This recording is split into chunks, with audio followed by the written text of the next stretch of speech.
बात सोनीपत के, जहां लोकसभा सांसद रमेश कौशिक ने एक बार फिर 2024 के चुनाव में बीजेपी की सरकार बनने का दावा किया है। उन्होंने कहा कि बीजेपी का किसी दल से कोई मुकाबला नहीं है। साथ ही सांसद ने जानकारी दी कि बीजेपी के प्रदेश अध्यक्ष नायब सैनी का कल सोनीपत में नागरिक अभिनंदन किया जाएगा।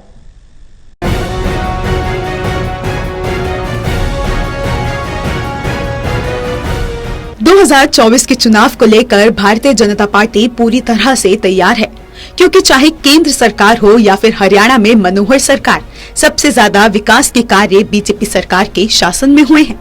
यही वजह है कि 2024 में एक बार फिर से भारतीय जनता पार्टी जीत का परचम लहराएगी। ऐसा दावा सोनीपत के सांसद रमेश कौशिक ने आयोजित प्रेस वार्ता को संबोधित करते हुए किया।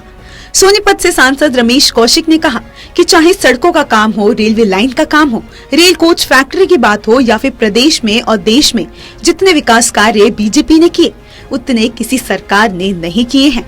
सांसद रमेश कौशिक ने कहा कि चुनाव में इस बार भारतीय जनता पार्टी का किसी दल से कोई मुकाबला नहीं होगा, क्योंकि किसी दल के पास चुनाव लड़ने के लिए कोई मुद्दा ही नहीं है।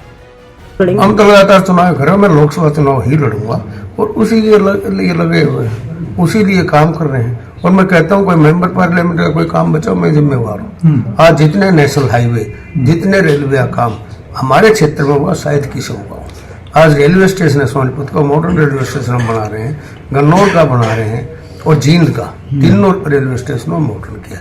ये जितनी रेलवे लाइनें थी, चाहे रोहतक, गोहाना, पानीपत थी, चाहे सोनीपत गोहाना जींद थी, चाहे जींद स्पीडो पानीपत थी, चाहे रोहतक गोहाना जींद, हमने सारी तो ये बिजली ही की है।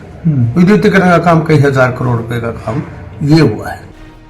सांसद रमेश कौशिक ने कहा कि 2024 के लोकसभा और विधानसभा चुनाव में एक बार फिर बीजेपी जीत की हैट्रिक लगाने जा रही है। हरियाणा के नवनियुक्त प्रदेश अध्यक्ष नायब सैनी का सोनीपत में कल नागरिक अभिनंदन समारोह आयोजित किया जाएगा, जहां सैनी कार्यकर्ताओं को जीत का मूल मंत्र देकर उनमें उत्साह भरने का काम करेंगे। नायब सैनी जी आएगा, प्रोग्राम में रामलीला ग्राउंड में प्रोग्राम करेगा, उसके बाद कुछ और करना चाहेगा, प्रोग्राम हो जाएगा। इतना ही नहीं, सांसद रमेश कौशिक ने राहुल गांधी पर भी चुटकी ली और कहा राहुल गांधी की बात को कोई भी गंभीरता से नहीं लेता है।